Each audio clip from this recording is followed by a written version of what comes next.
Welcome in, everyone. I'm SquishableMoon, your shooting star with a ranch addiction, pure brain cells, and the common garden snail. And welcome back to my channel. And today we are going to be doing something a little different than the content I have been making. We are going to be talking about a species that is in my book, in the book I'm about to publish, actually. Now, I know you guys are probably tired of hearing me talk about it all year. I'm writing a book. It's going to be published soon, yada, yada, yada. When is it coming out? And why hasn't it been published?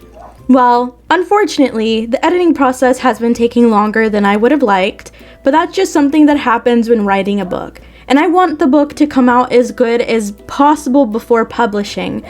I am not a professional writer. This is my first time writing a book. I am not a literary genius. With that being said, I'm very, very impatient when talking about things that I am very passionate about. And this topic of my book and its universe is something I have been working on for years, and I am very passionate about it because it is a work of passion. So I'm going to be talking about the main species that is going to be in my book, along with some of the world building things. So yes, hello, how do you do? If you don't know, I'm Squishy. I have been writing a book for the last 2 years that is going to be a kid's book called Fuzz Buckets. It is going to be about worm on a string characters, about friendship, adventure, and everything magical that is in the world, fighting evil, finding your friends, and finding yourself. Basically, think about My Little Pony is Magic and put that into a worm on a string book written by a 27-year-old who knows little to nothing about writing a book. That is what I am trying to achieve. Basically, I want something that is going to be a comfort series that you can get into, like The Owl House.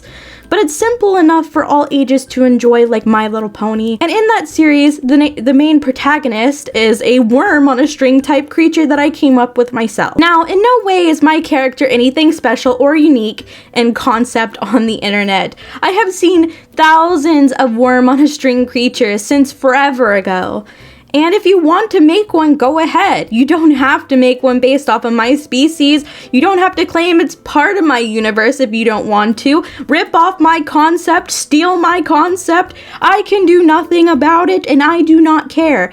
But if you do take inspiration from my concepts, I would like you to show me. And if you want to be part of my universe, please do, because I love people getting interested in my work. It makes me so happy.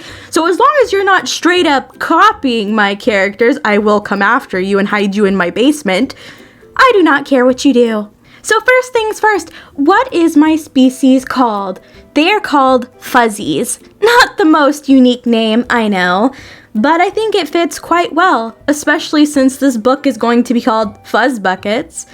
They are very small creatures, about the size of a typical house cat. Some can be a little bit bigger and some can be quite smaller. All fuzzies have stubby little short legs with rounded paws and adorable little toe beans. As well, all fuzzies have fluffy, wuffy ears. The shape depends entirely on what they're born as. Some have rounded ears, some have pointed ears, some have more aquatic ears. It really just depends on where they are born and what they are based off of. All 4 of these have very long, fluffy bodies, of course, because they are based on worm on a string. They're going to be quite long. All fuzzies also have long tongues, kind of similar to nectar-eating birds that feed off the dew of plants. Now, what kind of species are in my book? There are 9 main types of fuzzies: candy, toy, flutterfly, unicorn, cloud, undergrove, mermaid, pegasus, and dragon. Side note, there are furries and anthro-furries and feral animals in this world as well. They are just less common than the fuzzies in this place. The first, candies, are just as they sound. They are fuzzies that are made out of candy, usually born out of candy rocks or from candy creatures that live in the candy kingdom. Their body can be made out of any kind of candy, where it's rock candy, floss candy, cotton candy, licorice, now and the laters, anything gummy that you can think of, anything with icing, chocolate cake, food, anything along the lines of sweet, delectable, adorable treats. And of course, because they are made out of living candy, it's special. It's not just regular candy that you can find at the grocery store. No, this is special candy that you can only get in special places of the world. Toy fuzzies are also as they sound.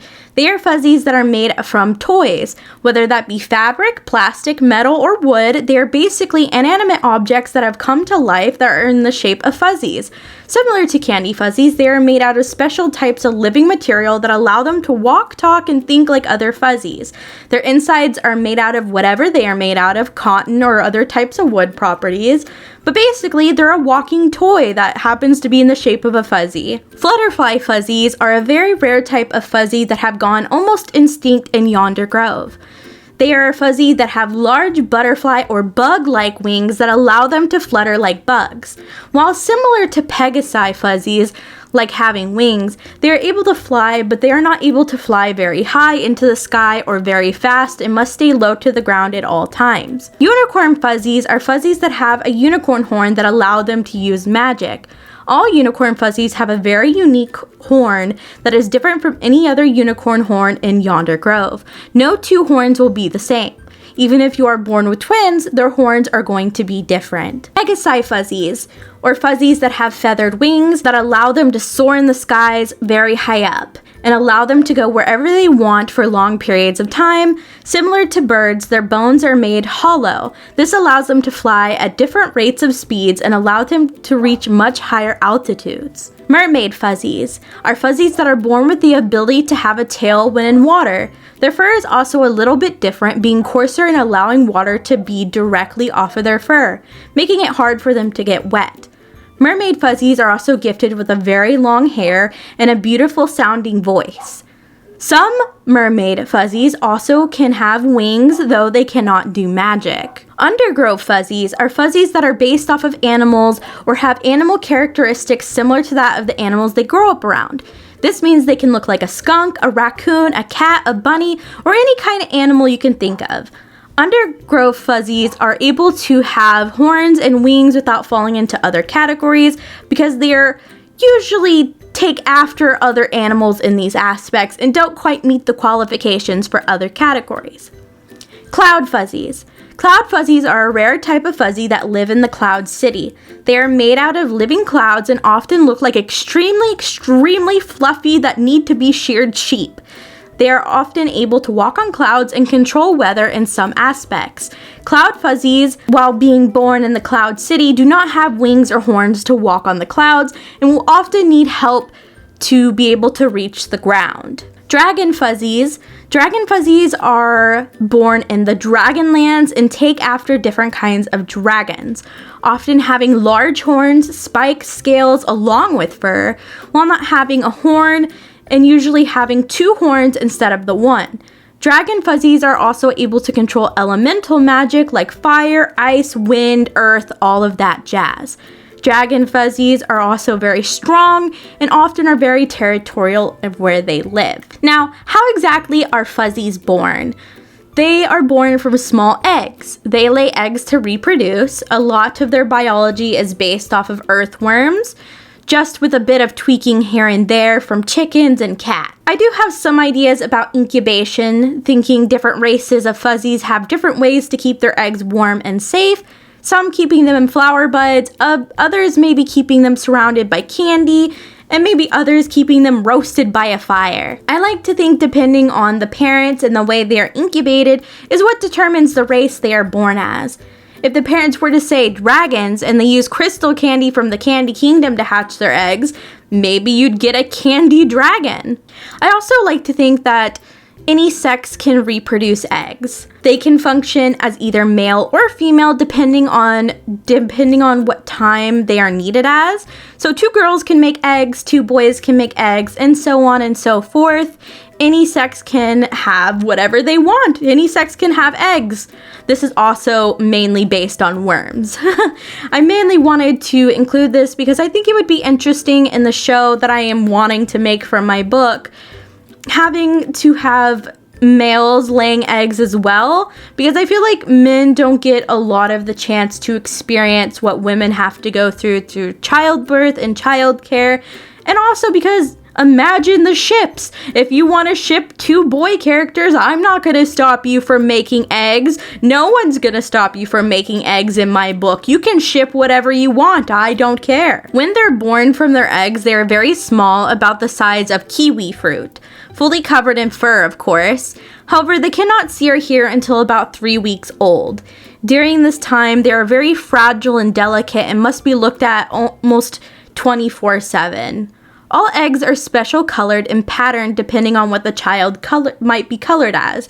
Every egg is different and it is very rarely the same as another. They can come in every color, every pattern, and vary in size and shape. The eggs themselves are smooth to the touch and are about the size of a kiwi or apple. Can be a little bit smaller, can be a little bit bigger, but kiwi and apple are the main types of sizes. Now, where do the fuzzies live? They live in a land called Yonder Grove, and it's a large continent surrounded by ocean. I did make a stand-in map to show you some of the experimental layouts of the kingdoms, towns, and rivers. A lot of the names are just stand-in names until I can pick better ones for the book, but these get the point across. By the way, if you can think of a cool name for maybe one of these places, for a candy kingdom, a toy kingdom, a dragon kingdom, a cloud kingdom, a magic kingdom, let me know in the comments, and I would love to see what kind of names you guys would come up with for kingdoms. As you can see, we have Flutterfly Meadow, Lush, the Candy Kingdom, and the Dragon's Fang Mountains, Pirates Island, and many other places on the map. Now, this is not the only place in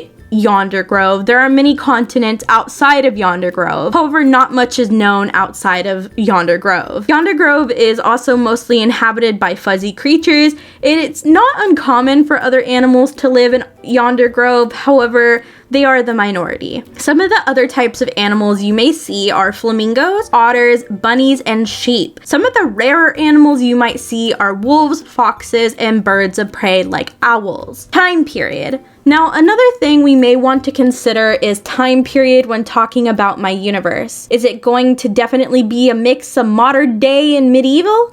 Definitely. More modern items will be harder to access, as magic will be the key to using modern technology. Think of a world as stuck constantly in the Middle Age with the help of magic being able to use modern technology. However, I wouldn't say that these creatures have access to everything modern society has to offer, such as commoner fuzzies may have to use letters to communicate with each other, while higher ups and those who have magical access to devices may use magical mirrors to communicate with each other than phones. Things such as planes and cars don't exactly exist. However, thanks to magic, they are able to make larger forms of transportation like trains and hot air balloons, but those are very rare. Most journeys will have to take place on foot or wing in order to get to a destination that they want to be in. Kingdoms. It is important to note that there are kingdoms in this universe. There aren't very many, but there are quite a few we can go over. The Candy Kingdom, the Toy Kingdom, the Cloud Kingdom, the Undergrove, the Dragonlands, and Magic Hollow are just a few that I can name. None of these names are permanent, by the way. I am going to change most of them when I am writing my book. None of the kingdoms are interacting with each other at this time. While none of the kingdoms are at war, they do not get along. It is unknown why the kingdoms do not get along and why exactly they don't interact. It has been so long that literally no one can remember why they are at odds with each other. Every kingdom is ruled by either one or more rulers, and each kingdom is given a piece of magic that they have had for eons upon eons that have been passed down generation to generation. No one knows exactly how they got their piece of magic, they just have been given it. You can think of the magic as a shard from a crystal, and every kingdom is given a piece of the crystal or a shard of the crystal. Factions. In my universe, there are 4 main factions: magic, peace, chaos, and neutral. The magic faction. The magic faction wants to spread magic and share magic with the other kingdoms, allowing every kingdom to prosper and grow and get along with each other. The peace faction. The peace faction wants everything to stay the same.